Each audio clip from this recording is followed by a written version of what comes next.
Welcome back to Seaside Kingdom. Excuse me. We're back here. Moon Rock.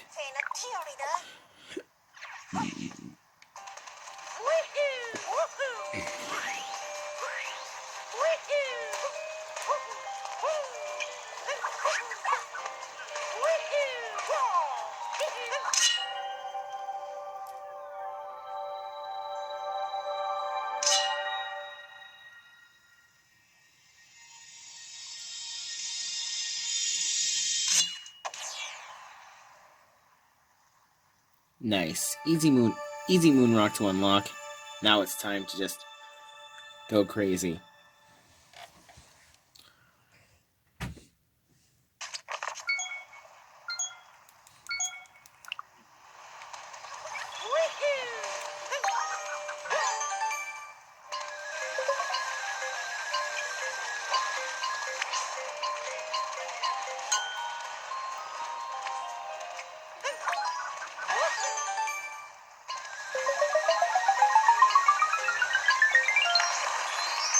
Nice.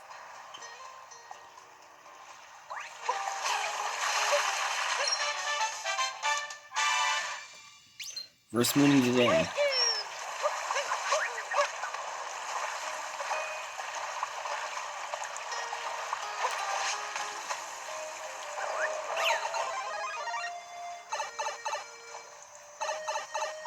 Actually, I think I should go to a different type.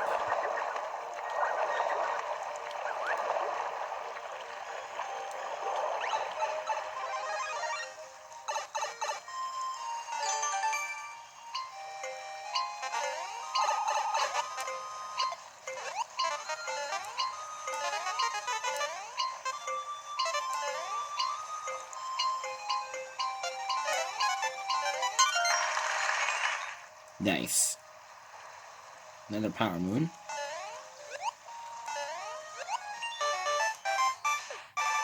Ocean bottom maze.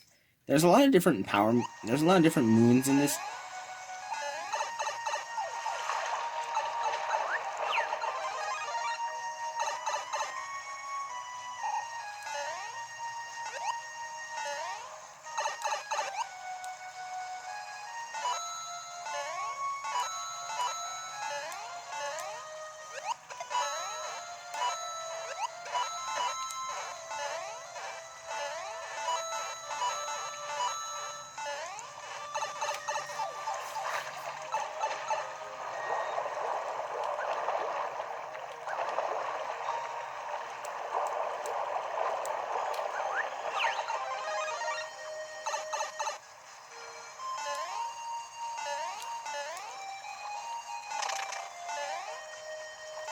Come on.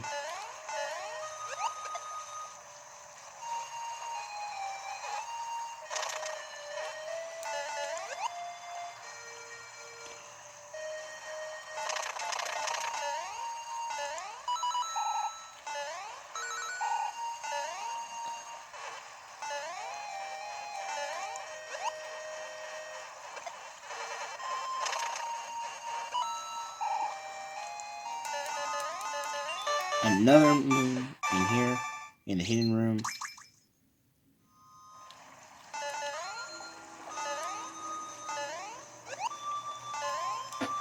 And then, if we, go over here.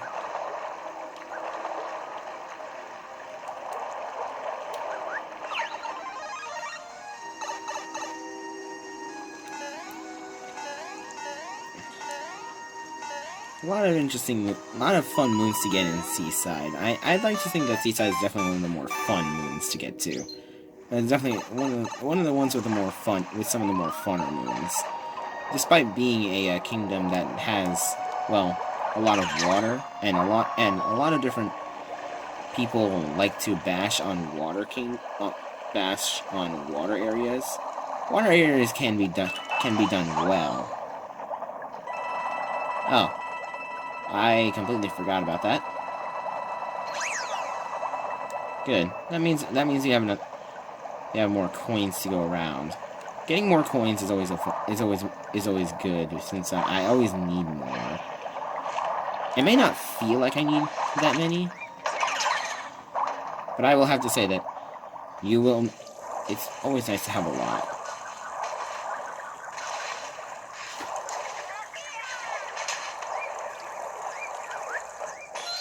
There we go. Wriggling on the sandy bottom. Sounds like a fun night. Especially with Odyssey's better than normal swimming controls, which is always a plus.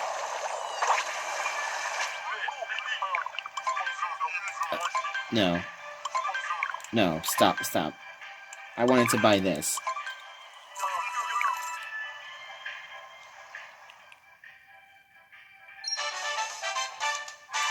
Shopping and bubbling.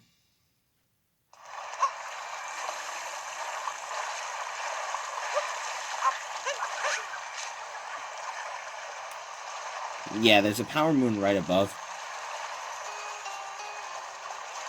this person.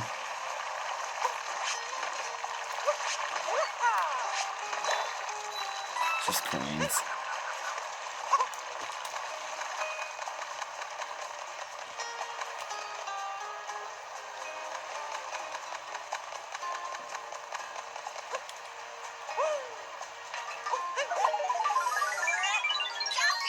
Another power moon. I didn't even know that. I forgot that one was there. Light. Oh, a light next to the lighthouse.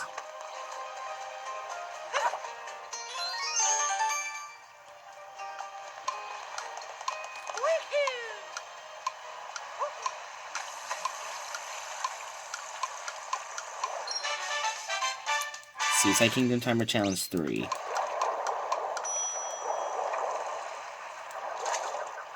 There's another power moon right here. I'm assuming this is another moon rock moon. Yep. Jeez. There's a lot of good moons out there, but then again, there's some very boring moons. Like, that one was pretty easy to find, and I wasn't even trying to find it.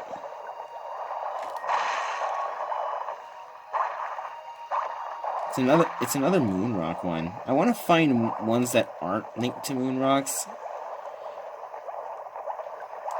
You know, for a bit of variety. Moon rock moons are nice, but there's quite a lot of them. So I kind of want to go for ones that are, you know, a bit more interesting.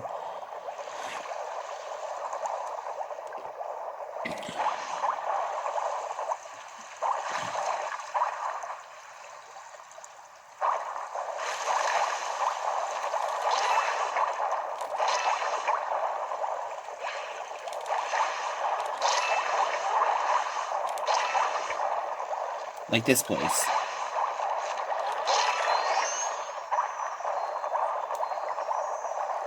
This one's one of the more obscure ones. Bubbly Northern Reaches. But definitely one of the more... Definitely a cool one to go for. And I think I'm gonna go for just like 25 moons here, because there's quite a lot here.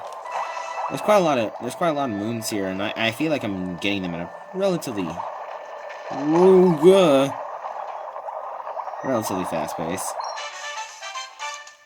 Slip into the nesting spot. We're already at 11, and we're not even that far in.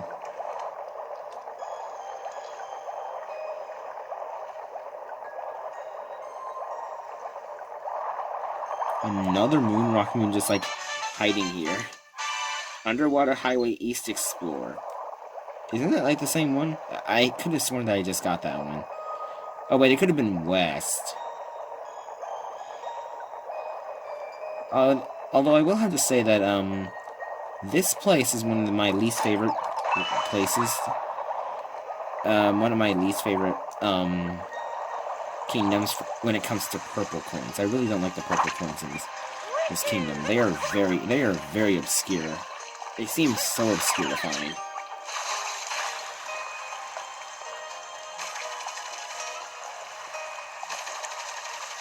I feel like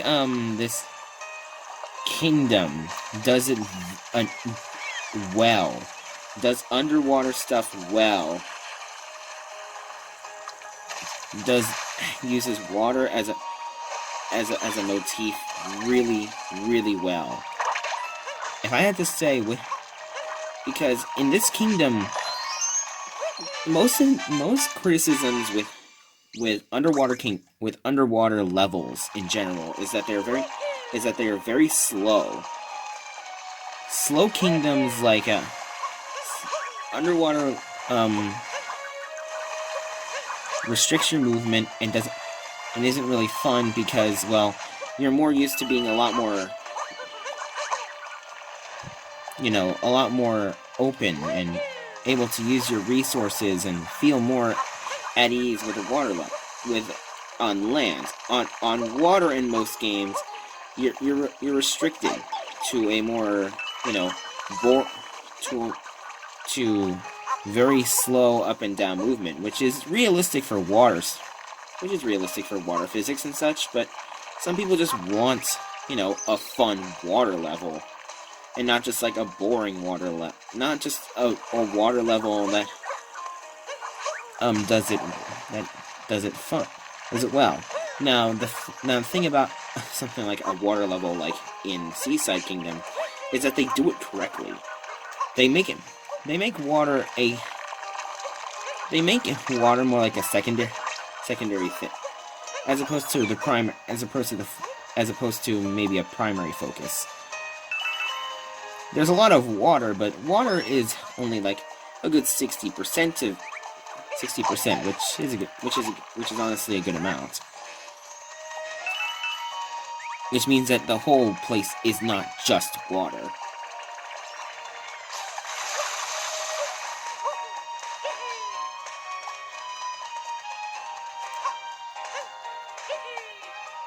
Like, for example, in this kingdom, when you find the seeds in the different seeds, you can actually use the gushin to water the plants to make them grow faster, which is really cool. I really like that idea.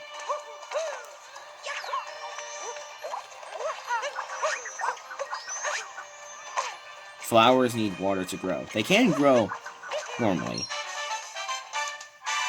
Above the carousel. Catch! But back to what I was saying earlier. Super Mario Odyssey has a lot of...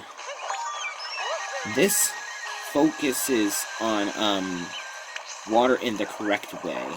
By giving you a lot of different options.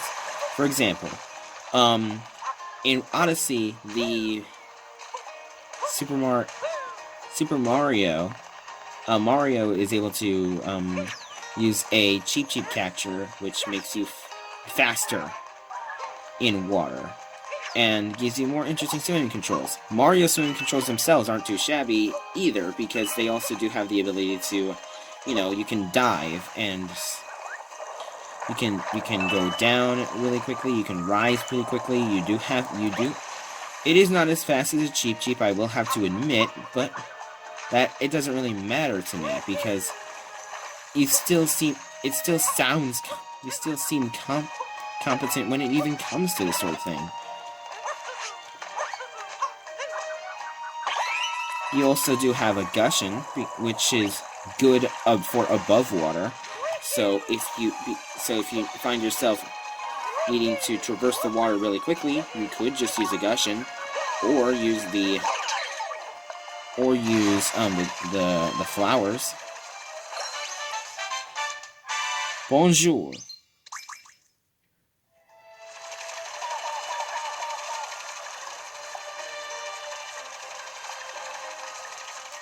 So if you just find yourself not liking water levels, just think of Seaside Kingdom. Seaside Kingdom is probably one of the better water levels. Lake Kingdom is okay too, but despite it being called Lake Kingdom, there really isn't a lot of water in Lake.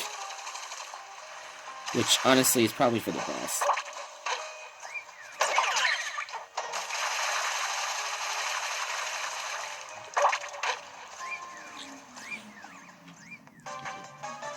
One would think that Lake Kingdom would have more water than something like you know, Seaside. But despite that, no, Seaside Kingdom, Seaside Kingdom has water more prominently.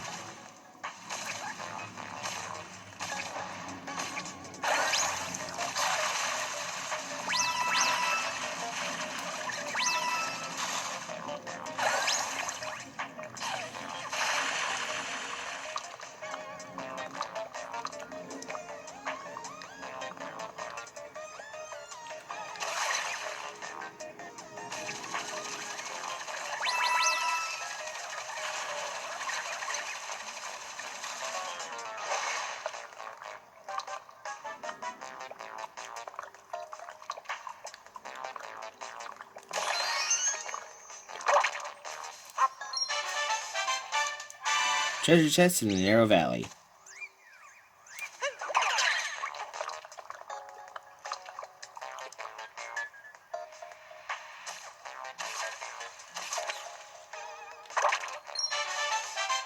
Fly through the narrow valley. Yep.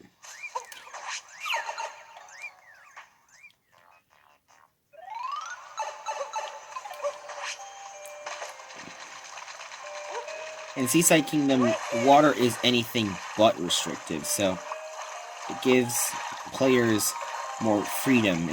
It's more liberating to play through a water level that just doesn't feel like a drag to play through. And plus, the whole aesthetic of a seaside beautiful resort kingdom is just so nice. I mean, they did something similar with Mario Sunshine, but Mario Sunshine does kind of focus on the whole tropical resort area for the whole time, and not just like as a one-time thing. Excuse me. Which is a good theming, but it is kind of limiting to just stick to one theme, which is why I like Super Mario Odyssey's theming more, because the whole theme is that it's a big world. There's a lot of different places to go to. It really just opens up the whole globe-trotting theme really well. Like, you're in a desert, you're in a tropical resort, you're in a snowy place. You're now in the heart of the city. There's a lot of different things going. There's a lot of different places to go, a lot of different people to meet, a lot of places to explore. And I find that to be really cool. I mean, they do have like one kingdom with a massive dragon, with a massive dragon. But you know, it is a video game. You do have to stretch the imagination a little bit. Excuse me. But you know, it is a video game. You do have to stretch the imagination a little bit.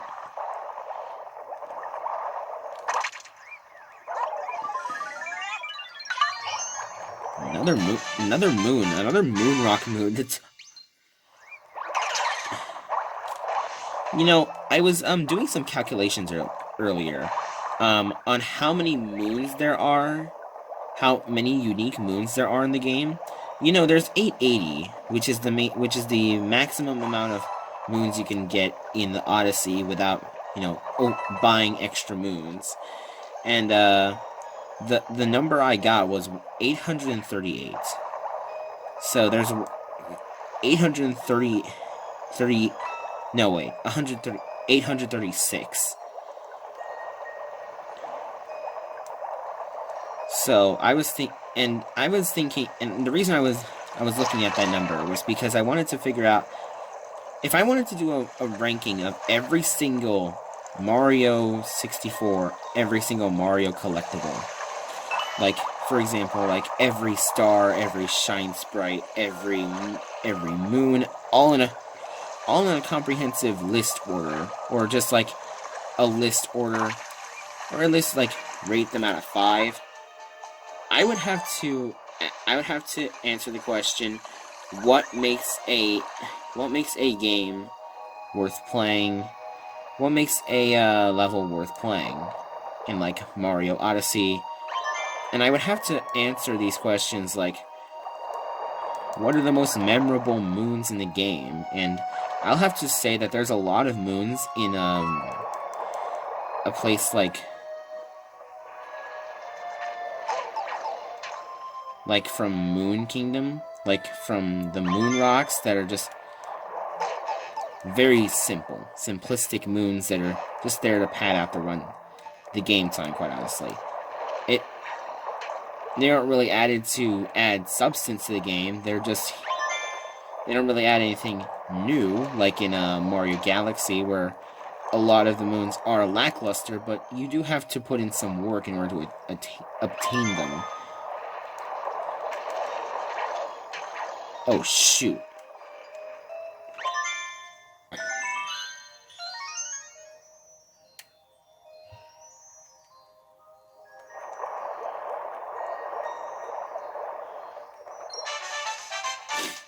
Moon shards in the sea.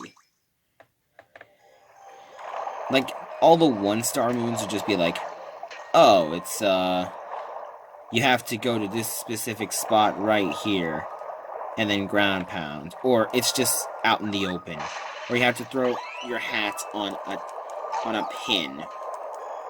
You know, it's very basic moon. They're very basic moons. I'm happy to find them. They do give me a sense of happiness, knowing that, hey, I got this moon now, but it doesn't fill me with anything, you know, like, of substance, you know? It's just another moon to add to the pile. I just happened to pass by and I just collected it because, you know, it was right there. I imagine that some people, like, in Super Mario Odyssey, who criticize Mario Odyssey, do focus on the amount of moons in the game that are definitely, like, really interesting. Because, like, all the story moons are really interesting, all the characters are really interesting, but the fact is that there are some moons in the kingdom that are just boring. And that's kind of the thing.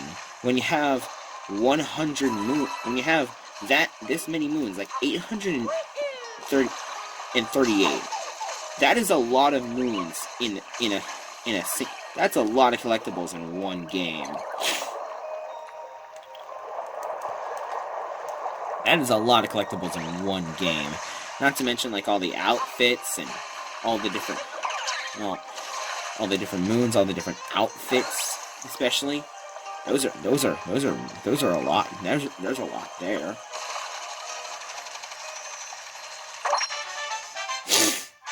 Rapid ascent on Hot Spring Island.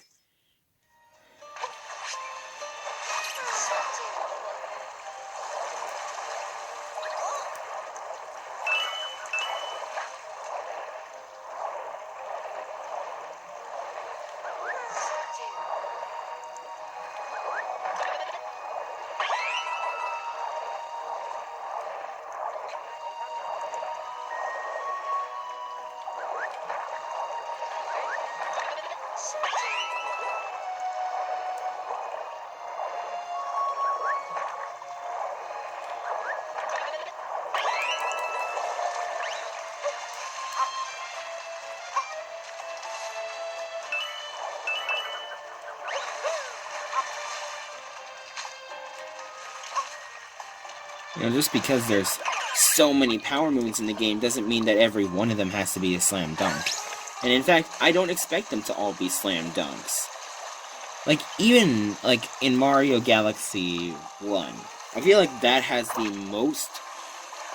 highest ratio of moons that are interesting. And the reason I say that is because Mario Galaxy focused on linear moons that all had a story. I don't say Galaxy 2, and the reason why is because they're over half of the moons are green. Half of the moons are green stars, and they're basically Mario Odyssey moons. Like, half of them are Mario Odyssey moons. A lot of those moons are just Mario Odyssey moons, and I mean that with the best of intent, with the best connotation that, oh, it's a Mario Odyssey moon. But I mean, they don't have a lot of substance. They're there just to be collected. Sometimes you do have to do a really you do have to do a trick jump sometimes. You do have to think about it sometimes. You do have to search for them. But the fact is that You know, there's not a lot of substance on a Mario Odyssey moon, quite honestly. Hello. I love how this giant glass looks, sparkling in the setting sun. Isn't there anything more romantic than the sea? Oh, and a power moon came in at the tide.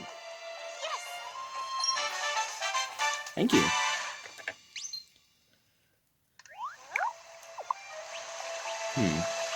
Ooh, there's a moon right there.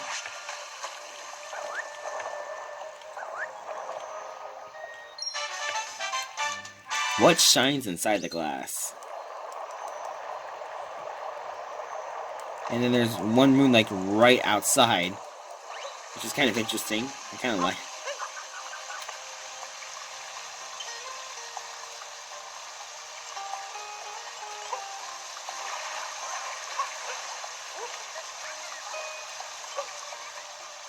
I like these kinds of moons as well.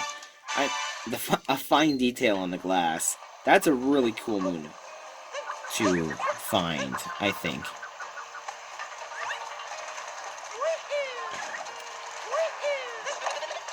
Ooh. Hopefully I don't die so I can keep that.